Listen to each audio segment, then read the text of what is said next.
What just happened?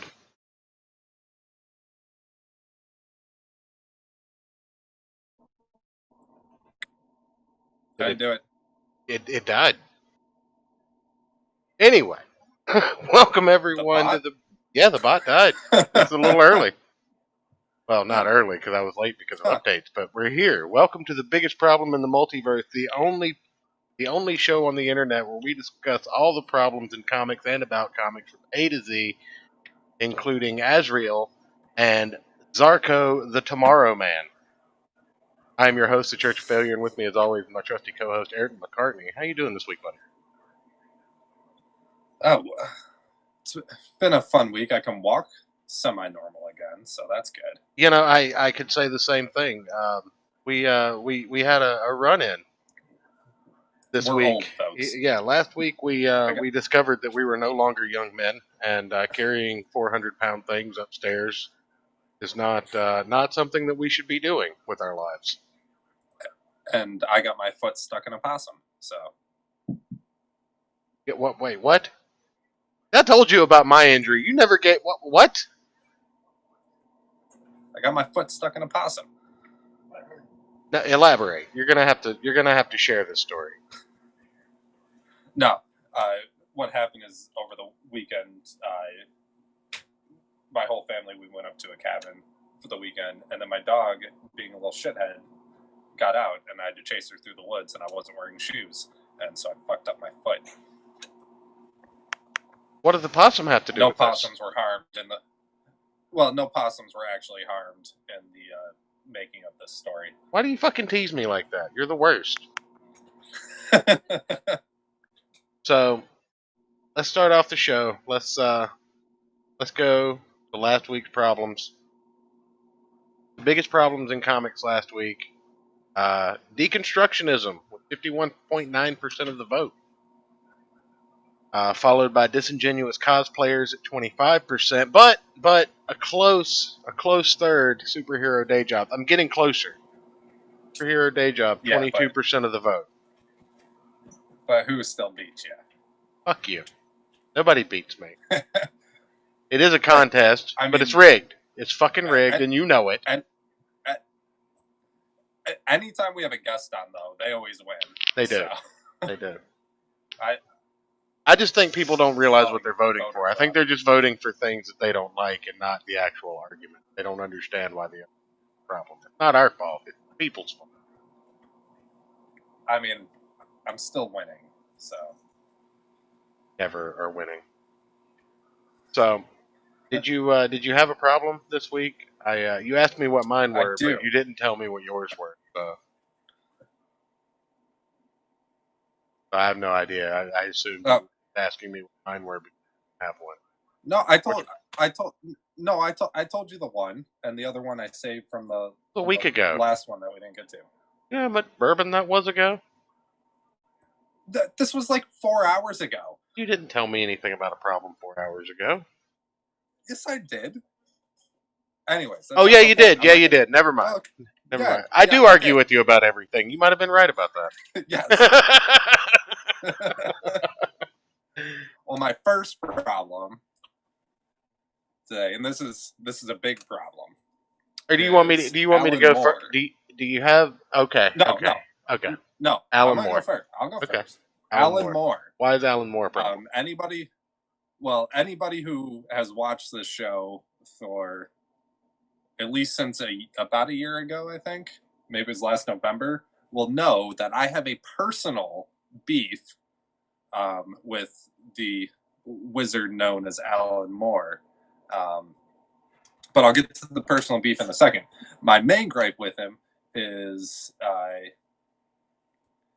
he wrote The Watchmen, fantastic book, fantastic story, but, and in my view, that's what's kind of kickstarted who you all listening voted for this deconstructionist movement, and it's really annoying, and most writers aren't good enough to pull it off, but they think they are, but their beards aren't good enough, and I blame him. And my second reason is that goddamn fish penis that still is ingrained in my mind. Like The fucking when fish you look penis. at the I knew it was sun the too fucking long, fish penis. when you look at the sun too long, or somebody flashes their damn brights in your face and you get those little like circles in your eyes, it's like that, but just a fish penis, like just constantly embedded like an outline in my brain, and I can't bleach it out no matter how much alcohol I drink. So that is why I believe Alan Moore is the biggest problem in the multiverse. Okay. All right. I I don't really even know where to begin with that because honestly, it sounds like your problem is fish penises. Well, he created it, so it's his fault. Is it though? I mean, I'm pretty sure fish penis was around way before Alan Moore. No, fish don't have penises. The females deposit the eggs at the bottom of the water, and then the males just splooge on them, and then they're good to go. Okay. Well, in defense of Alan Moore, first and foremost, he is from England. He's also 70 years old. How old was he when he wrote Neonomicon? What year was that? What year did I have that no come idea. out? I have no idea. Let me pull that up. I was prepared last week, but we both fucked ourselves. Yeah. And I forgot to get re-prepared. Let's see. As usual. No, I mean, and the thing is though, like Alan Moore, 2010. 2010, he was still in his 60s, I think. So Yeah, so he's a pervert. He's an old pervert. He's that dude that sits there and pinches the nurses' asses when they're trying to sedate him and shit. I mean, I feel like you were more prepared to bring this argument last week. Like, I feel like this is just a weak argument from you. Yeah, like you were fired up about it last week, but I don't know. You're not really selling me on this. I felt like you would last week. Like I had faith that you were going to sway me on this, but honestly, I mean, really? Alan Moore's. You had faith in me?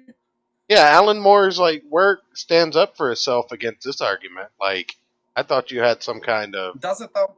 It does. I mean, he did V for Vendetta. That was phenomenal. He did fucking Miracle Man, aka Marvel Man. I'm not saying he's not a fantastic writer. Swamp Thing wouldn't be a thing without Alan Moore. He's an old pervert, and he brought in deconstructionism, which is fucking annoying, and I'm sick of it. And so I blame him for it, and the fish penis that's. But without Alan Moore's deconstructionism, we wouldn't have League of Extraordinary Gentlemen. Now, that is an argument into itself if you take into consideration we also wouldn't have the League of Extraordinary Gentlemen movie. But the comic books are fucking fantastic. I kind of like the movie. You would. But no, the League of Extraordinary Gentlemen, that was a phenomenal fucking book. Like, and it did something that has tried to be emulated in comic books, I think, and this is the root of your problem. But you're just piggybacking off of deconstructionism as a problem. And well, see maybe it's not just outright Alan Moore. It's people trying to copy Alan Moore. That's a better problem. That is a much better. Yes, that is. I still have a beef with him because of the fish penis. I have a beef with Rob Liefeld, and you took that from me, so I can't give you this one. I'm sorry.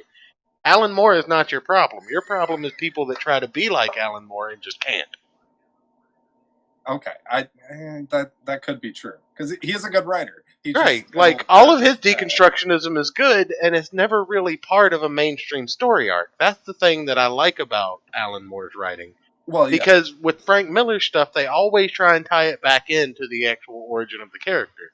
Have you noticed that difference between Batman and Superman? Every time someone writes a deconstructionist, dark and gritty Batman story that's told outside of the main Batman lore, like you got they just make him a dick. No, you got Death in the Family. You got The Killing Joke. You've got The Dark Knight Returns. And then eventually they start to bring all of that into the story of Batman. But look at Alan Moore. Whatever happened to the Man of Tomorrow? And then you look at, I hate to say it, but Mark Waid and Kingdom Come with Alex Ross. And they never try to turn Superman into that in his main line of book. Have you noticed that? Yeah, that's fair. So I feel like bats are bats are like spooky and Halloween, and they should be all dickheady. But then you have books like, right? well, then you have books like Irredeemable, where you get the story told about Superman becoming like a crazy person, but it's not actually Superman. And that's a good story. It works, but they'll never, like, they can never do that with the mainline storyline. It seems like only certain characters really suffer long term from deconstructionism. As the more and more we talk about this. Yeah, but it is overly prevalent, though. Like, not necessarily changing characters. It's just like people are constantly doing those kind of stories, and like the first little bit, like it's kind of cool because it's something new. Now it's just getting boring. Well, right? I think that comes from, it's getting old and played out, and give us something new. Well, I think that really comes from the idea that, you know, the type of comics that we both read regularly before we started doing these shows. I was more of an everyman worth of comic book reader. Like there was nothing you couldn't put in front of me that I wouldn't look at and give a chance. And you were kind of more of a mainline Marvel guy. That makes sense. Like Yeah. you like a couple of titles in DC or whatever, but you didn't really pay that much attention to it. You were a Wolverine, X-Men guy. And I'd read a couple of random Marvel because I dated some weird chicks in high school. Yeah, but Marvel is kind of known for their deconstructionism. Like Marvel makes that a line-wide thing where they will have books like X-Force where Wolverine's basically a fucking murderer. And they will have books like, I don't know, any Wolverine, Old Man Logan especially, which was basically the Dark Knight Returns for Wolverine. Let's be completely honest with ourselves. It really was. They were just like, hey, Frank Miller did this thing with Batman. We got to do it with Wolverine. Stat. And it really... No, I'll totally concede that. So I don't think... Getting to the point, I don't think Alan Moore is really your problem. I think that people that try to do deconstructionism in comics and make that their thing, I mean, it's people who aren't old cynical Brits trying to write deconstructionism. Well, would you rather have a book or a movie analogy right now? Because I'm going to give you one or the other. Okay, for the movie analogy, it's like give me both at the same time.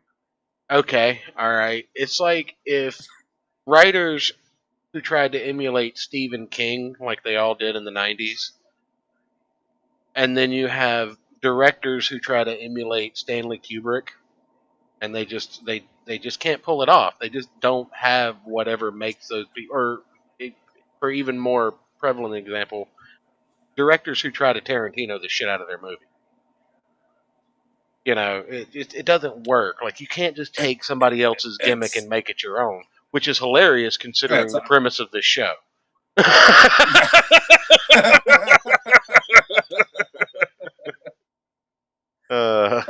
Church versus church.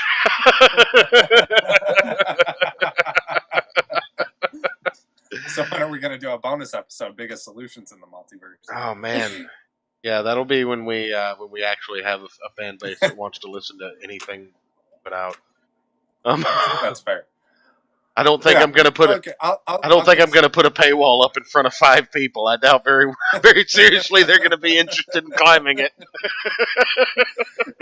No. You know, I guess I'll concede that. I've been wanting to bring Alan Moore in because the fish penis meme. Viewer base. Well, you could have brought fish penises in. Because fish penises are a huge problem in comics. Alan Moore illustrations are a big problem in comics. Like, I would have rather read the book and I had to imagine it and been like, oh man, I'm not picturing that in my mind, than to have to actually look at it. And the old dead grandma, like that book is a big Neonomicon. Huge fucking problem. Alan Moore, no. I can't give you that one. But he wrote it. I mean, at that point, you give him a pass for that. Like, he's done enough good work. That's mainly your fault. The fact that we both read that is your fault. I want you to remember that. You had choice of books that week. I know. I know. So Ayrton is the biggest problem in the multiverse. No, I refuse to let you try and pull those kind of shenanigans here. Stay tuned next week, folks.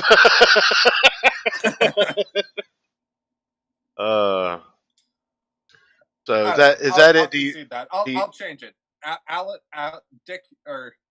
Dickhead Alan Moore copycats. okay. Is, All right. is that a better title? I don't know. Will it fit in a Twitter poll?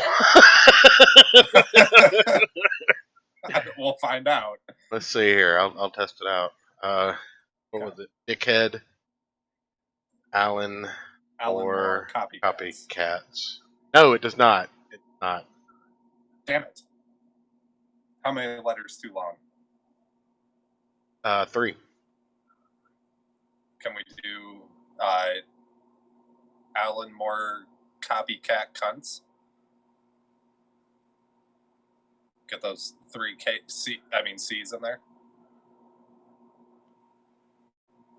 Well, copycat's one word. But yes. Yeah, but yes, that does fit. Okay, we'll go with that then. Okay. All right. So that's all you have on that, Alan, for copycat cunts. That's your problem. Yes. Are you ready? That's what I'm going with. Are you ready to talk about a real problem? I mean, don't you want to go and get yours in next before I get my next one? No. That's what I mean. We're gonna talk about a problem that's true.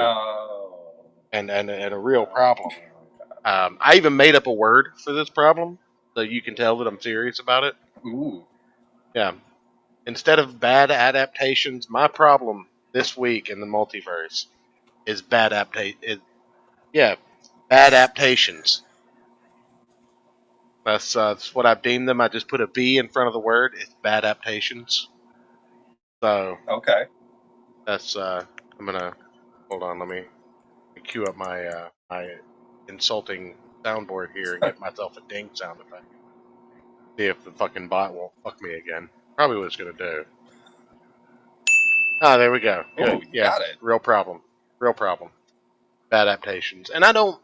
A lot of people are off the top. What do you mean by adaptations? I don't mean all the movie adaptations because I understand. Like, it pisses me off, and I am going to bring it into the problem one day more than likely, is movie adaptations. But I don't. Somebody at least is going to bring it in. I don't know. You might. I might. I think. Sorry, I was licking doorknobs with Asian strippers. Oh yeah. But no, I mean when they try and convert a movie or a book or a TV show into a comic book. Okay, that's what I mean by bad adaptations. Okay. So like the Wizard of, or the Alice in, or was it Wizard of Oz? Anything. Marvel did those Wizard of Oz comics. Disney's putting all their original movies out as comics. They always have. They've always put their TV shows into comics. I mean, it's proprietary. It's proprietary genius for business. But you know, if I'm gonna like when I was a kid, and I loved these things when I was a kid, and they weren't a problem when I was a kid. But as an adult, I look at it and I go, well, this is goddamn insulting. So they would take an episode of the X-Men animated TV show and they would put it into this square cardboard children's book. And it would basically be the episode toned down for an even younger audience than the cartoon show was on. Right. Yeah. I bought my niece and nephew a couple of those like square cardboard comic book things because they're getting to that age where they're learning to read and they like the Marvel movies and shit. Yeah, and you know I get it. I'm with it, and they're not a problem. Good way to get a new audience into comics. It is, but I think a better way is to have like actual comics aimed at children. But that's beside the point. The reason that I think that these are bad is that 90% of the time, anytime you cross media franchises, like you always hear people that say the book was better than the movie. That's just general. Hey, what's going on, Knuckle Slipper? I forgot we ignore the chat on this show. I'm sorry, Knuckle Slipper Studios. I have to talk to you after the show. I'm not allowed. Yeah, you jerk. But I forgot for a minute. I was excited. There was somebody in the chat. has been a low T show so far. Like I'm trying to get hype, God damn it! But bad Anyways, adaptations. continue with your not problem. Fuck you. You don't understand. So let's talk about my number one prime example. Okay, I'm gonna set the Okay, stage yeah. for you real good. Yeah, give me a good example. Back in the day when Michael Keaton was still playing Batman, Yeah. when Batman Returns came out with Catwoman and the Penguin, okay, they did a Yeah. comic book adaptation of that movie that was made from the likeness of a comic book character. Right, so it was like Batmanception. Right. But then they had an artist try to capture the likeness of all the characters in the movie, and it was pretty awful because it wasn't Alex Ross doing it. And my uncle, knowing that I was getting into comic books at a young age, lived in Germany, and in some of his infinite wisdom, God rest his soul, he decided to send me a German copy of this comic book that I couldn't read. Wait, Yeah. it was all in German. Yes, absolutely. So I couldn't read it. And I was looking at the right, Mein Gott, and I couldn't read the shit. And I'm looking at it, and the artwork is just grotesque. I mean, the color palette's like loud and vibrant. It's just awful. And then, the Batman. Were there Michael. bat nipples? No, this was Michael Keaton Batman. No bat nipples. Oh, right. Okay, sorry, I got them mixed up. So that was the number one thing that kind of set my mindset on adaptations of other things into comic book. Like it's really hard to take anything and put it into sequential storytelling if you don't care about the medium. Like it's one thing to take a story you're inspired by and make a movie out of it, because you can make a movie that is garnered to an audience of more than comic books. Now, I don't like it as a comic book fan because I feel like the movie industry taking something that I deem my property would be sacrilegious and then turning it into a movie that didn't cater to me specifically. Well, that's just bullshit and they should feel bad for themselves. But I get it. They're trying to Time make Warner. money, and they're trying to appeal to an audience that has never picked up a regular comic book in their life. Watch the line of inquiry you're going with that. Don't step on my territory. But wait, what? Never mind. Doesn't matter. I will fire you. I've had it with your bullshit. No, I'm just fucking with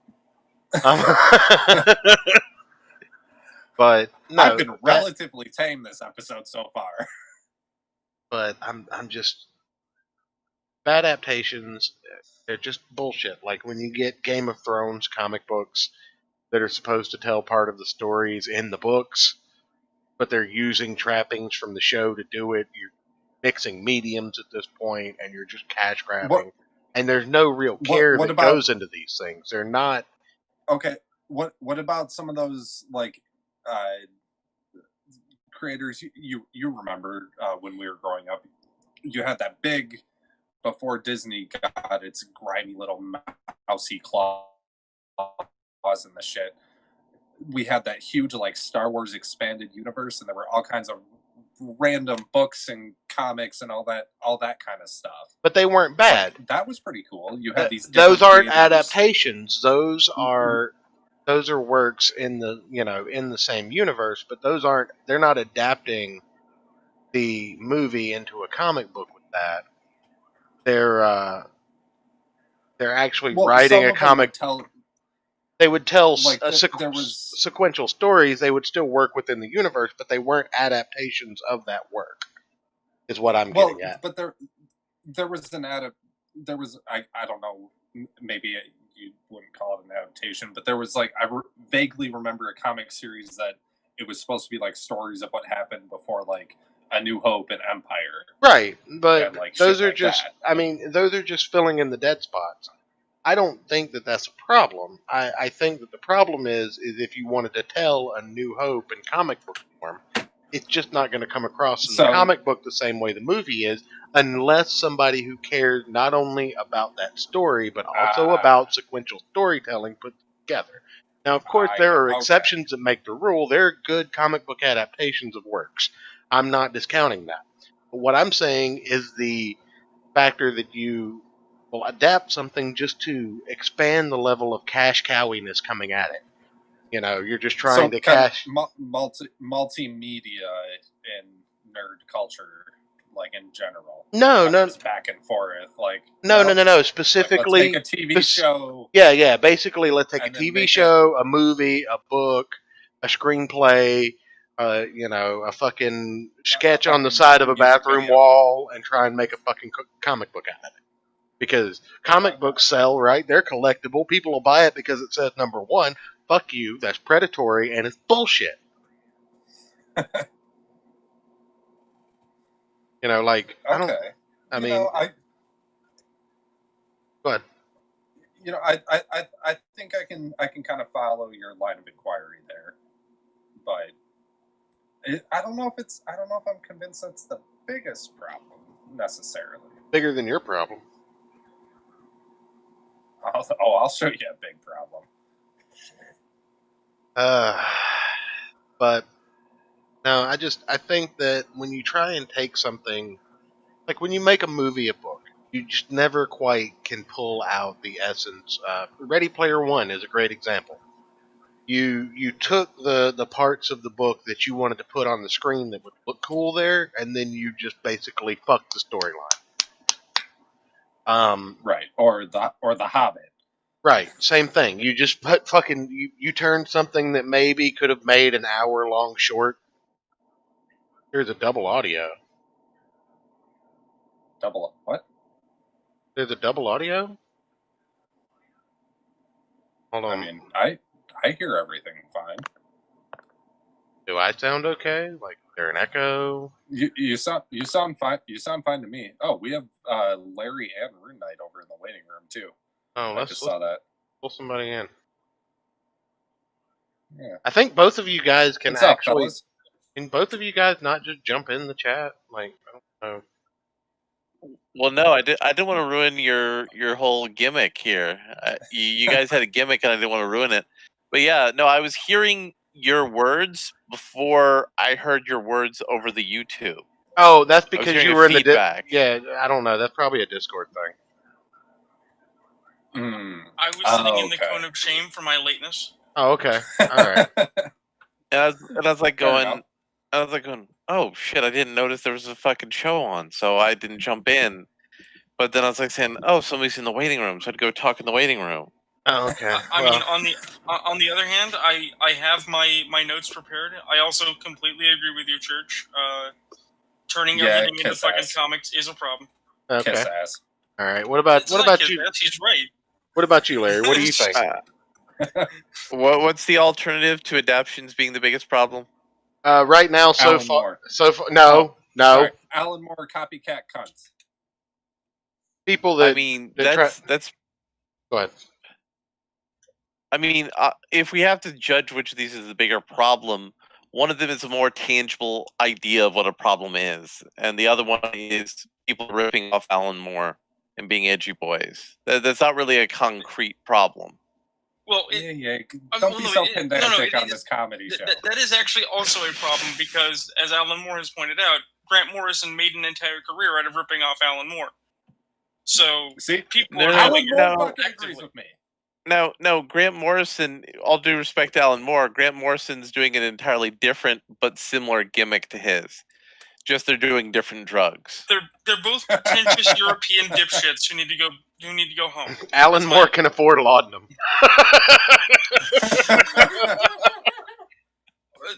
Treebeard was taken by the Green Fairy a long time ago and left in his wake a broken old man. Don't you talk about my father like that? Snake god.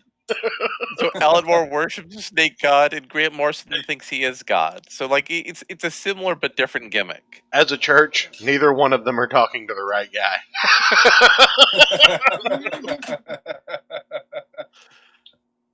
So everybody can agree But you see that bad you were kind of adaptations is the struggling big a problem. little bit. You were kind of struggling a little bit though on like the Star Wars adaptions, because their adaptions weren't a strictly cash grab adaption No, thing, no. but they kind of were. The Star Wars adaptions, I still think, are a problem because you're never going to capture the magic of the original trilogy in a comic book. There wasn't any magic to capture in the last trilogy. And the middle one, we just kind of give a pass now because the last three movies were such dog shit. But well, what they did was they made comic based off of the novelization that was happening before they knew an Empire Strikes Back was happening. That's why it's still a problem because again, you have a movie going into a novelization, going into a comic book. It's kind of like a photocopier, okay? You can copy a copy, but after a while, it's never going to be as sharp as the goddamn original. Right? It doesn't matter how many times you photocopy. But this was a novelization before the script for the sequel even happened, and before the sequel's even cleared. Even though the sequel's always going to be cleared because there's always money made off that deal. You have to make a certain level of differentiation because across filmic trilogies, there are several different problems going on. The prequel trilogy problem was George Lucas no longer had anyone in any position to tell him no. That actually was not the problem with the prequels, but that's for a different show. That is for a different show. We don't need to get too far off track. Go ahead. Can I just point out? Sorry. No, let Room Knight finish. Real quick. Let Room Knight finish. In regards to adaptation with the new trilogy, it's not Legends. It's not history. It is a distillation of an attempt at doing something kind of like history. So it's an active adaptation of what other people think Star Wars is versus what Star Wars has become, and that's why it doesn't work. But there is a way to pull off the adaptation route that can work that's better, like they did with the Dragonlance novel series, where everything that was written was true and all of it was bullshit. Oh yeah, no, it absolutely can be done. I mean, we're just here to complain about shit. Right, don't go getting all... But the real core quick, problem is... Hold on, real quick. Before we get too far in the weeds on this, I was muted, by the way. I've been saying this for 5 minutes and slowly getting madder, so no offense if I blow up for a minute. But before we get too off in the weeds on them, when we were talking about Star Wars, and he was talking about the novels that were out that were, not canon, but they were considered expanded universe canon kind of shit. That was what we were talking about, and I don't see those as much of a problem. Like, when you tell offshoot stories based on an IP, that means that you wrote something based on that IP, and it could be good or it could be not, but I don't consider that an adaptation. Just because you mean like the Green Rabbit smuggler whose girlfriend was a space hooker? Sure. I mean, the thing is I don't consider that an adaptation. That was actually in a comic book, and Han Solo was in that comic book with said Green Rabbit. But I don't consider that an adaptation. Girlfriend. I don't consider that an adaptation. I consider that essentially fan fiction in comic book format, and it doesn't fit the criteria of a bad adaptation. It might be bad or it might be good, but it doesn't count as an adaptation. Therefore, it has no bearing on this conversation. Well, let's use that though as an example. The comic book is just fan fiction in comic format, and it's fine. It's fun. Everybody likes it. The Solo movie took that fiction, altered it to remove the things they deemed a problem, right? And did a shitty version of a fan fiction, and that's why the movie was not so good. Well, because people went in looking for things from that fan fiction they wanted that got cut out. Now Ayrton's starting to win me over to his argument now, because this is overly technical, whereas Ayrton's argument is, look, everybody's trying to rip off Treebeard, and they're all trying to do drugs. It didn't get overly technical until you assholes came in here and made it overly technical. I already had Ayrton on my side saying... Real quick, I just want to point out, Church, you realize every time we have Gus on, they're way more eloquently spoken and come up with better arguments for our own problems than either of us do. Why do you think I have fucking guests on? I'm just a borderline alcoholic that likes to scream about comic books one night a week. By the way, I've by always the way, feared the. you've heard the news that your boy Richard C. Meyer is going to stop reviewing comic books soon Why? No, I didn't see that. because mainstream comic books are so shitty. He doesn't have the energy or patience to actually review them anymore. I mean, he lasted a lot longer than I did. I stopped buying mainstream comic books like 3 years ago. Well, I mean, that just brings us to my problem with the Oh. biggest problem in the multiverse. Wait. Oh, We have a problem from a late guy? We didn't click. No, I'm just Yeah. fucking with you. Go ahead. No, I got notes. I preferred. Shake the papers. You got to shake the papers. I argue the biggest problem in the multiverse is sidekicks. Oh. God damn it! They Why? prefer the term hero support. Now, here's the thing, though. Oh, It's I'm not. sorry. I misheard you. I thought you said side chicks. No, we love side chicks. There's every reason to have a side chick. Son of a Yeah, bitch. I hate all no, of you. No, I legitimately misheard him that time. The- This is not a bit. The thing is that it's not the existence of sidekicks in and of themselves, though I don't like them, and it's not the presumption that any individual sidekick can't be in a good story, right? Mhm. But I have hashed out a very rough timeline of a progression of behavior that sidekicks contribute to, and that is the tendency for characters to get cooler and edgier over time and thereby get shittier and demean the medium. Because of Alan Moore. Sorry, continue. I mean, sure. So you got Golden Age, right? Right. Robin and Bucky Barnes both came out in 1940. Yep. Okay. Mhm. Now I don't like Robin It's as because I think old as my grandparents. because I think Dick Grayson is a puss, but in and of themselves, they're not necessarily bad characters, and they contribute positively. Bucky Barnes' death, which was canon for a long time before they brought him back, was like a really profound moment in Captain America because it made World War II real in the sense that even with a superhero, people lost people, right? Right.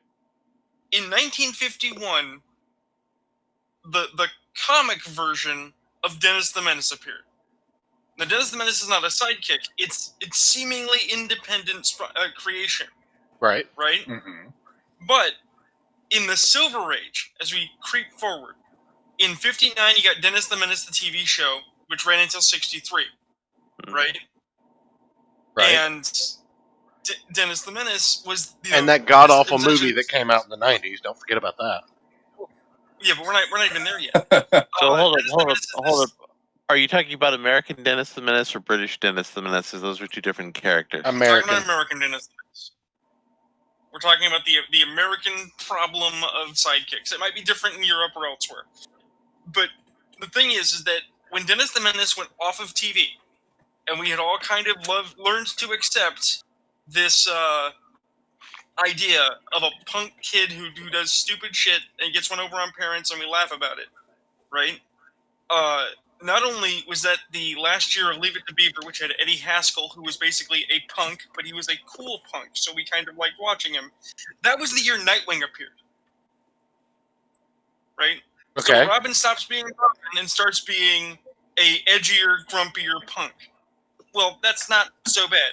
But then we jump forward to 1983. What do we get? We get Jason Todd, right? Well, people don't like Jason Todd so much that they blew him up with a landmine, right? But it wasn't that So- people I didn't think a like few people Jason wanted Todd. that too. It was the. No, sir. Let me- They had a telephone phone vote in. No, I understand People that. voted to blow his ass up. Let me hold on, but there's a strong feeling out there that people voted to kill Jason Todd because they assumed that DC wouldn't do it. Right. I mean, Or back if, in those days, we didn't have the internet, so this was like the earliest 4chan troll ever. And then the DC was just like, we have to stick to our guns because people won't take anything we do in the future seriously if we don't kill Jason Todd. I don't think DC anticipated killing off Jason Todd. I think they anticipated maiming him and going forward with a story like The Killing Joke, where Batman like tracks the Joker down and it's left ambiguous at the end as to whether or not he killed him. But The thing is, I think his character death made them gun shy about how to proceed. Like they dialed back a bit on the concept. well, there's a reason that Right. I feel this way though, is because we all know that DC in particular, like Marvel doesn't have as big a problem with death because they don't really deal in death as much as DC does. DC is Well, I where mean, the until revolving. Hickman took over the X-Men, then, Yeah, then but- they made up for lost time. But Yeah, but see, they died, seriously, come back, they died, actually come back, wrote the died, revolving come door of death into the story in fucking Hickman's X-Men. Whereas in DC Comics, they write stories to make the revolving door appear. Well, the thing is, okay, is that contemporaneous to some of these things going on animated television, right? Especially around 1983, which is Dungeons and Dragons, the animated series, and Thundercats and things like that. Oh, Yeah, I know, right? There was this push for a very specific arrangement of characters.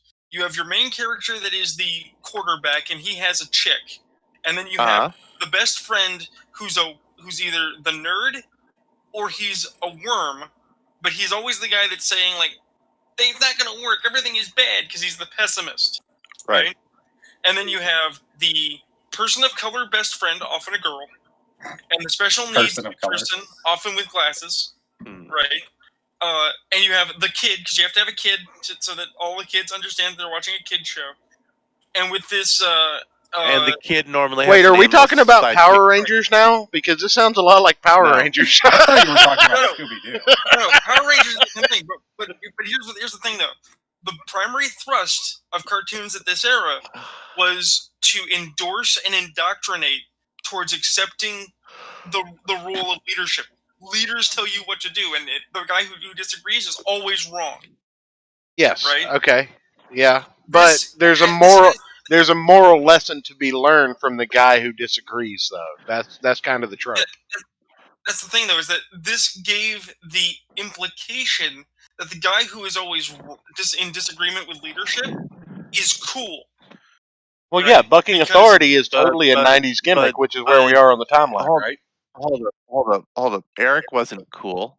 And Who? he was always bucking No, authority. Eric was a piece of shit, but Wait, what are we talking about, Eric? From Dungeons and Dragons. Oh, I didn't see the show. I'm sorry. but there were other shows of similar construction with the same thing. If we want to use 90s X-Men, for instance, Wolverine's the bad boy, Jean Grey is the cheerleader, Scott Summers is the quarterback. Jean Grey is going to marry Scott one day, but she definitely wants to bang that bad boy. And now, Well, if we- now the bad boy and the quarterback are banging each other. Supposedly, yeah. No, that was My- fan art. That wasn't real.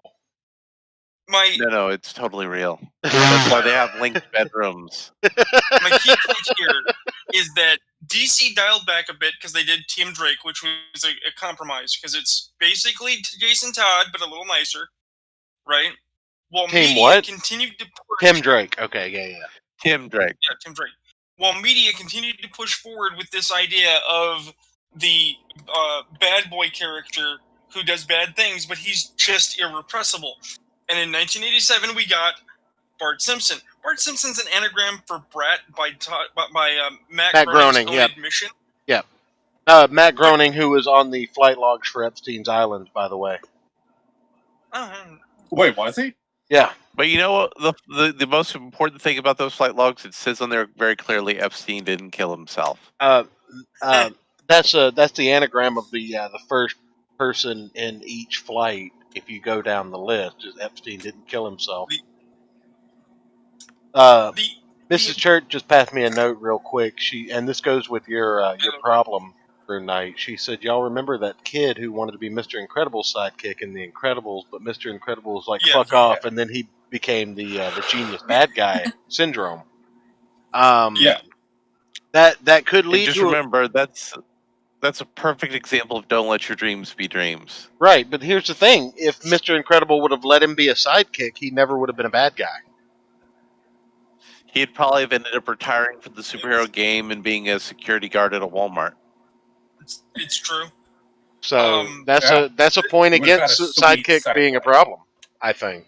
Well, here's the thing, though. Here's the thing. Mrs. Church for the win. Here's the thing, though. The story of The Incredibles, that series of events, is setting internal. I'm talking about industry progressions.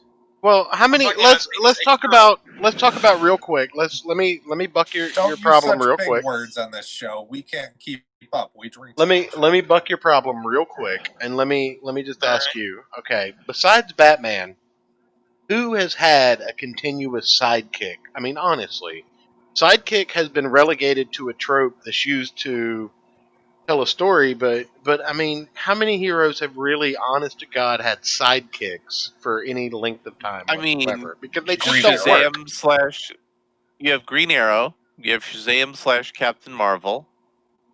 Dick Tracy. Yeah. Okay.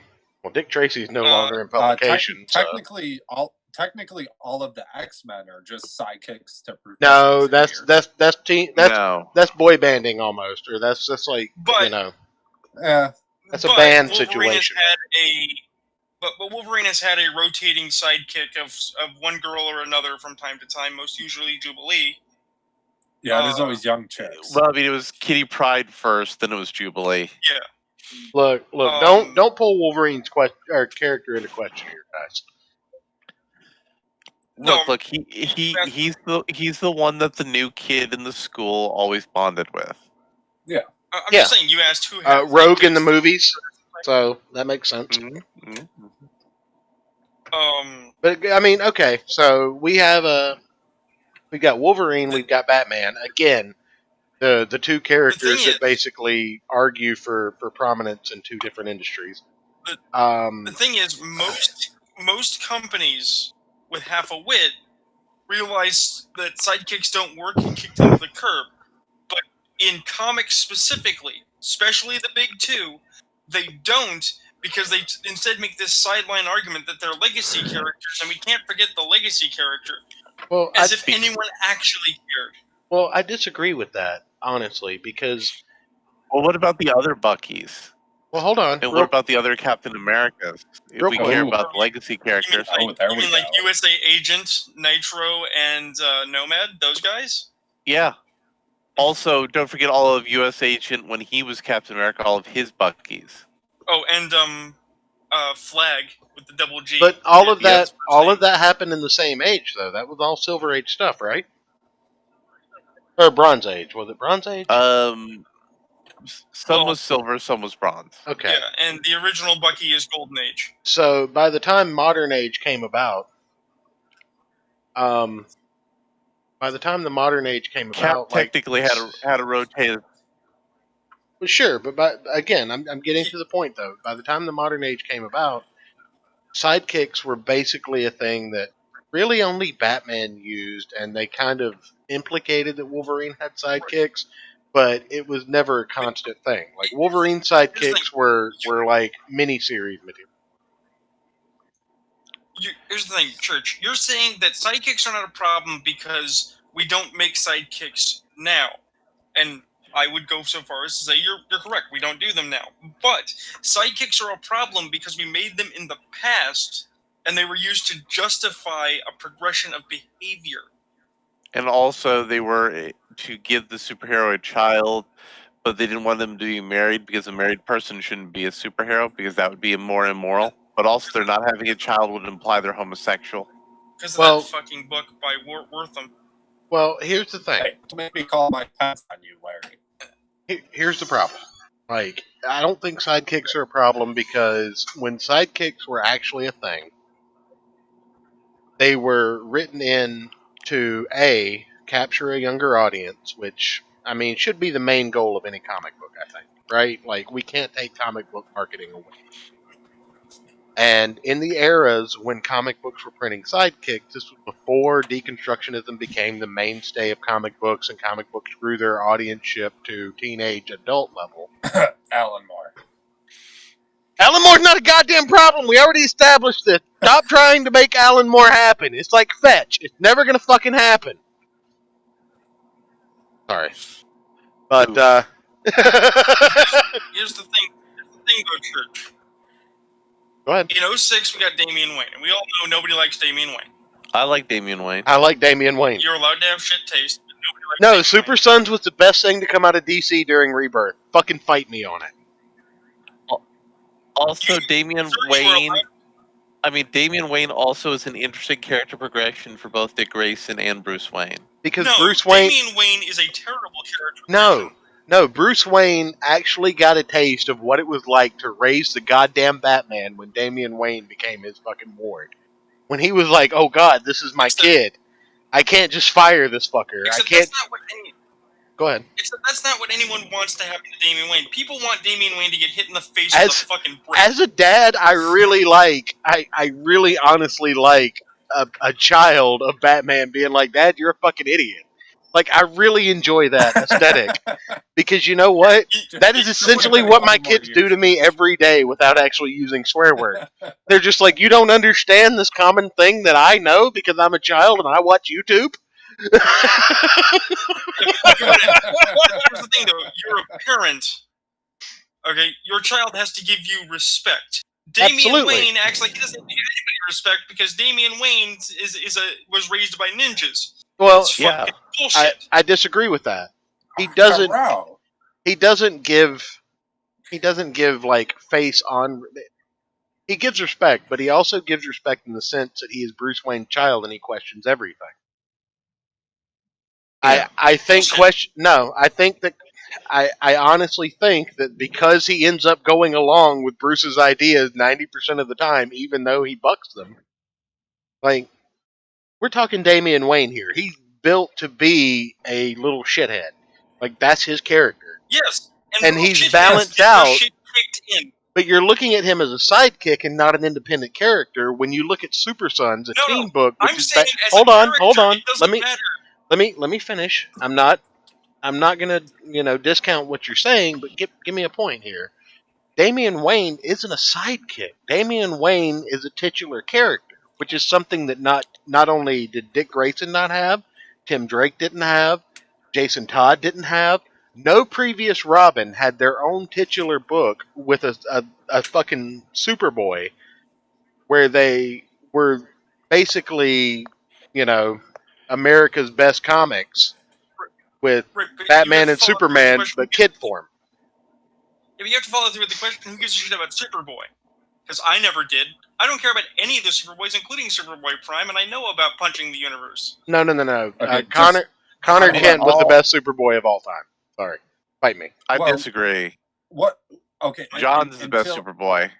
Until the all new, all different Marvel, like, X-23 was a pretty cool character and added she was a nev- similar dynamic to But she was Wolverine. never a sidekick. No, but she has a No, sidekick. She definitely played that sidekick kind of like. But no, Like, she she's a she sidekick also now. she Same also as has a Damian Wayne. sidekick. No, she also has a sidekick Well, now. I said before the all new, all different Marvel. Right. Okay. I predicated that. Well, clones are a bigger problem to be So- brought in on a different day.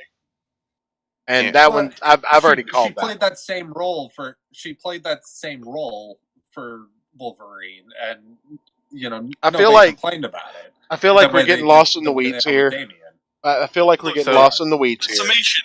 Sidekick. Summation of my arguments. Yes, go I ahead. don't smoke, and I want to get lost in some weed from this argument. To get where I'm going here is this year, okay, Right? we got Lower Decks, the Star Trek series by Kurtzman that's animated, Which is Don't terrible. remind me. which is terrible. I saw an ad for it recently. The main character, Beckett Mariner, which is a terrible name for a person, Really is getting promoted, right?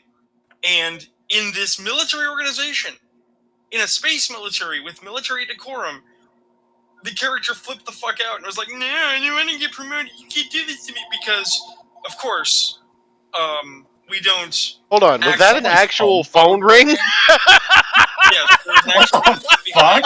Did we Say just it get no more. transported to 1994? 1997 wants you to answer the phone, Rune Knight. Nope, my mom is answering it right now. Okay, all right.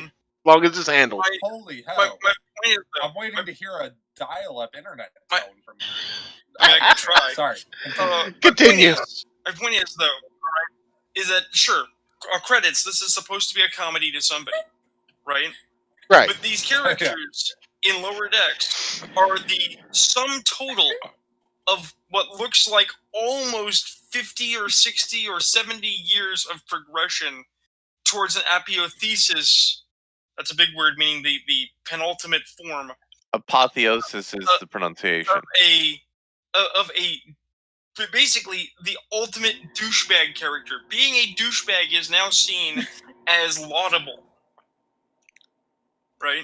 Because it used to be this, where it was like, hey, we're kind of funny and silly, but we're a kid. Then it was. Well, you have Kyle and Karen. Hold on, you have Kyle and Karen as a mainstream meme now. Being a douchebag is a trope. Right, but I'm saying that It's got a point there. I'm saying the reason is the biggest problem in the multiverse is because comics made it so. I don't think that your problem is sidekicks as much as I think your problem is, young characters in Douchebags. comics, like kids in comics that grow up with this pretentious ideology. Because the sidekick pool is just too narrow to pull that from. Bucky wasn't spoiled as pretentious. Bucky grew up into his own character. Bucky was Golden Age. Hold up. So, do we have time for me to throw a problem in on the fire? Absolutely. Of course we do. We have another hour. Have you guys No, we don't, discussed but women we have in one more comic books problem. as a problem? Frumpy women, yes, but So, not women in general. So let me be more specific about women in comic books. So a long time ago in a galaxy, Don't take my sexist bit.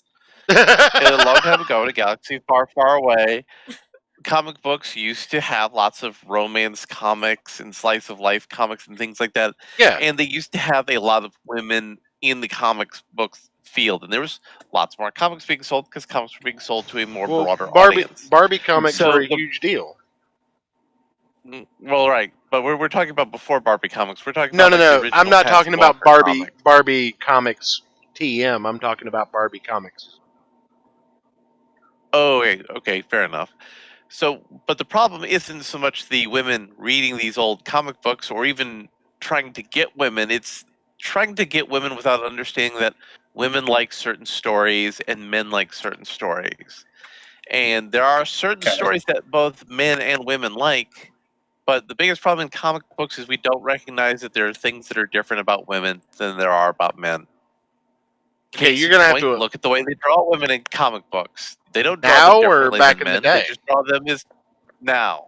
Okay, because I remember a really big argument about Spider Woman on another fucking podcast that was the biggest that we totally didn't rip off. Yeah, absolutely. Yeah, exactly. No, we are not a ripping off bunch. We definitely have our own original ideas.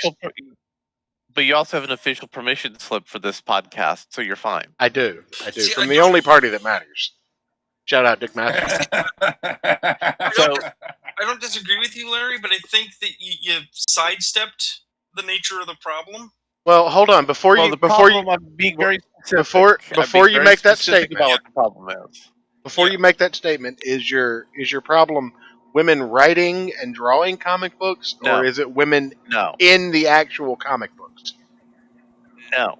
Oh. It's about the attempt to appeal to women in the medium of comic books as an audience without realizing that you have to appeal to women with things they're interested in. No, you don't understand, Larry.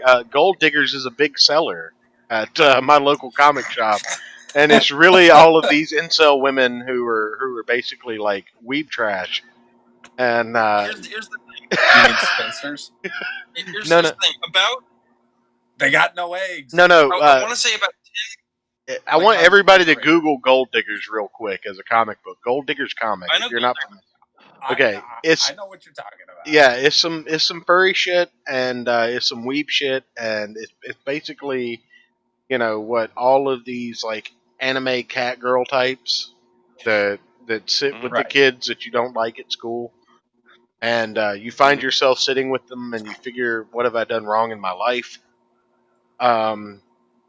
These lot of them people do have bigger tits. But They the just thing hide is, them under baggy clothes. well, the thing is, like, all of these comic books that come out, they appeal to women as much as they do men. The thing is these are the kind of comic books that you put a white paper slip in front of, and you can't display the cover to your normal clientele. Right, right. But my point is less about those certain special kind of comic books. I'm talking about, Special, things ladies like and gentlemen. You just got a really So- deep dive into Rune Knight's or Larry's history. So here's the thing. Here's the thing. Larry's looking to get yiffed. I'm going to tell Jim Thing. Jesus on you. In 2010, okay, Right. Marvel did a reissuance, a new run. They said it was a limited series, but they never advertised it as such. It was going to be a long series because they were trying to break into a market called Girl Comics. yes. Okay? Yeah, that was And terrible. I have a couple of It those. was terrible. But here's why it was terrible. It wasn't terrible because of the notion that we're going to make comics for girls or comics that appeal to women. It was because they presumed Right. But that it was women- not made but it was not made to appeal to women. That's the problem that I'm going for. No, it was.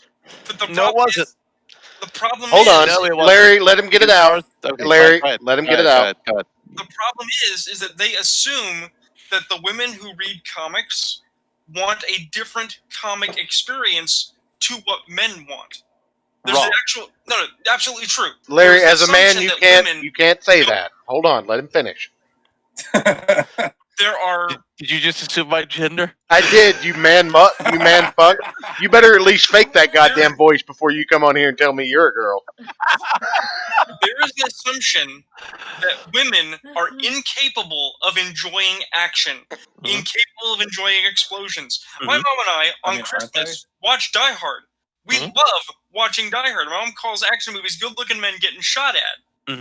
Well, Okay. real quick, But- Rune Knight, does your mom have a crush on tell, Bruce tell your Willis? mom to subscribe to. Tell your Let me mom to ask. subscribe to my OnlyFans. Hey, Ma! Do you have a crush on Bruce Willis? That's a yes? She says no. Oh. I don't believe her because I have a crush on Bruce Willis, and she's so lying. The theory is called the 4-quadrant marketing. So the issue isn't so much that they're saying that women can't enjoy it. They're saying that women and men enjoy the same thing. That was the ideological perspective behind girl comics. What I'm getting at, though, okay, is when they sought to make a comic specifically for girls called Girl Comics, right? Not only did they not know what appeals to women, like they didn't, focus group, right? Mhm. But the stories they wrote, the content they gave, was objectively not what women wanted, Right. right? Now, If it was a case of they were making the same thing, they'd be making action comics for girls starring female characters, and people would be okay with it. Right, Well, but the problem is the people who told them Well, what women wanted in comic books are the same people who told them that men didn't want action Well, in comic and- books. and which hold is why up, they can started. can I pop in? And Okay, have Larry, this finish what you were discussion for a saying. second? Ayrton, then you go, then I'll go, and then we'll get Okay. back to Rune Knight. All right, So I'm- anyway, the whole premise is that the ideology that men and women like things differently is bad in marketing, and lots of people who draw 6-figure salaries told Marvel Comics that and DC Comics that, and that's why people like us have some marginal fraction of an audience complaining about things that people richer than us did to ruin the comic books publishing industry and hobby. Alan Moore. Well, I mean, All Alan right, Moore was certainly a part Hold of on. that. Go ahead, Ayrton. So, I was actually contemplating this as a problem as well. But one of the veins that I was looking at for this is why are people always trying to force these different hobbies that are 98% one gender or one subset group of society? Why are they always trying to just cram them all in there. By the way, I see Jim like you're Jones trying in the to take chat. He 14 mentioned me. dicks up your ass. You know, why putting out can't AIDS why place can't of us employment. nerdy I fully like, white admitted to that in guys? public. I did Why that can't with a we have smile our on my own thing? face. Why do you have to try and shove all these other people up our ass? Just let us just have our comic books of like big muscly guys and chicks in skimpy costumes punching each other and shooting lasers at each other. Why do you have to shove everybody else in here and make it appeal to everybody? Like I don't. It's not. I mean that applies more to just comics, but why? Like I legitimately don't understand it. Because the political ideology wants to be dominated by equality. Well, here's what I'll say about the thing. Women in comics. What specifically is your problem, Larry? Because it's not women in comic books. It's not women My drawing or problem writing is comic books. the attempt to appeal to women. Pandering to women in comics. No. It's the attempt to appeal to women in comics with things Marketing. that specifically marketing to women in comics, but doing so by things women don't actually want. Well, here's the thing. Comic books, they sell themselves to people that like them. Women who like comic books Right. like Superman and Batman just as much as they like Wonder Woman and Right. They like Right. things, and Yeah. Back in the Golden Age, as far back as that, like even though Mhm. Wonder Woman was written and drawn by a But- misogynist who was hold on, let me finish. Even though He wasn't a misogynist. he was a fucking bondage freak, and I wouldn't call him a misogynist necessarily, except that he has memoirs about Right, how don't much he dox hated me. women, and he thought they were But inferior. Don't Like- dox me. Look, but the thing is, like, let's just take it on the face of things, okay? Let's remove the misogynist. I strike that from the record. I apologize, but he was a bondage freak, and he drew Wonder Woman in compromising positions for nearly every single book that he was involved in. His Mhm. name escaped me at the moment, but everybody can agree that you know what I'm talking about. That was the number one selling comic book to the female demographic and young female demographic of that time frame. Mhm. Yeah, Which is because why women you love have that so shit. many boomers Look on at 50 Shades FetLife of right Grey. now. Yeah. Look at 50 Shades of Grey. But women the say they want these sensitive guys to sit Well, there. no, we're not. Nope. They want you to smack them around Shut a up. little Stop bit and talking. try it out. La, la, la, la. We're not making That's that as statement. that's Nope, as we're far not as I'm making going. that statement on this show. Nope, not happening. Nope. We're not making that generalization about women on this show. I like my YouTube channel. Join I us hear- for the after party. Where I we're hear gonna what do you're misogyny saying. at midnight. But let's finally get to the Alan Moore prolapsed anus. Well, that we've been. No. Let's finish up this problem so that I can shut down this live stream and we can go to the after show where I can really get into my bourbon. Because all of you have given me an aneurysm so far, and I feel like I have the winning problem, so I'm pretty comfortable where I'm sitting. I mean, I'm we'll see how fine the with votes. somebody else winning because I just pulled this problem out of thin air because I wasn't planning to be here. The vote of confidence, ladies and gentlemen. Just like a woman. Nice. That is dedication. You just Daniel Day-Lewis your problem. I like that. I'm gonna vote for your problem. Fuck you, Ayrton. Vote for my problem. You already agreed it was a real problem. In fact, I'm not even going to put his problem on the list. You got anything else? So nothing else, Larry? That's my big problem is that we have a gendered marketing that's designed to be agendered, and they wonder why it doesn't work. All right. And that's part of the cancer that's destroying comics. I can dig it. So let's do a rundown. Church? What was your problem again? No. You started. What was your problem, Mr. Eric McCarthy? Oh yeah, that's right. Alan Moore copycat cunts. And my problem with bad adaptations. Rune Knight. Rune Knight's problem was No. Where's sidekicks. Rune Knight? Is he AFK? He had to do a thing, but his problem was sidekicks. Okay. What was your problem, Larry? Bad feminist marketing.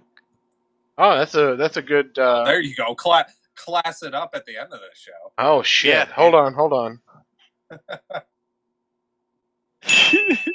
There you go. You get a ding. Damn, Okay. son. I don't think I've ever gotten a ding on this show. All right. We're going to go 6 days and 12 hours with the voting. We'll even go 6 hours, All 12 right. days, and 17 minutes. And everybody, just to remember, Rune Knight and I came in late. Rune Knight was prepared and late. I completely wung it the whole time. Church and Ayrton, they were prepared. They were structured. I was not prepared. Well, the show was structured around the show was structured around their arguments. No, the show was structured around us having another problem to bring in to make up for our initial fucking problems that were bullshit intro, and then you two fuckers came in and derailed it. Which we're fine with. Yeah, So, I mean, I love it. Are we doing an after party tonight over on my channel, guys? I mean, I'll be there. I'm gonna be hitting bed here soon. So it was great doing a run in here, everybody. Talk to you later. We'll see you next time with your problem because you're probably going to win for some stupid reason. Mainly because the people that vote on these polls are idiots. They never vote for the actual problem, which is bad adaptations, ladies and gentlemen. Vote that shit up right now. But I mean, if you're gonna try to be the winner in this format, shouldn't you be trying to do the gimmick of the guy who won all the time? Hey, I beat Church in every poll so far. So what you're saying is you're doing the Dick Masterson gimmick here. Yes. Of the He is a Dick Masterson of the show. I'm the Maddox. Unfortunately. Correct. I'm sorry to hear that, Church. Anyway, it's okay. It's okay. I'll sue him for $20 million. 20 million what? Pesos? 20 million. My wife is drinking all my bourbon. I have to get off this show. Go ahead and fire up your stream, Eric, and I'll be there in a minute. This has been the biggest problem in the multiverse, ladies and gentlemen. Head over to twitter.com/Church of Failure to vote on this week's problems. Again, to go through those one more time, it was, what was it, Ayrton? What was your problem? I forget because it's so insignificant. Alan Moore copycat cunts. Alan Moore copycat cunts. All right, so my problem with bad adaptations, Rune Knight brought in sidekicks, and Larry pulled it out at the end with bad feminist marketing. He did. So go vote on that. You have 6 days left. 6 days, 12 hours, and 17 minutes to be precise. And we will revisit this next week on The Biggest Problem in the Multiverse, Episode 5. And go pop over to my channel, Ayrton McCartney, for some music. I have an announcement to make over there, actually. I'm going to tease that for everybody. And yes, we will see all you later. 5 of Good you. night, everyone. That's right. No. Bad adaptations. It's not bad adaptations. It's bad adaptations. Knuckle Slipper Studio. Okay, you have to enjoy. I have to take a piss before I fire up my show. Well, I'm gonna vamp. Why are you still talking? Go piss, you bastard.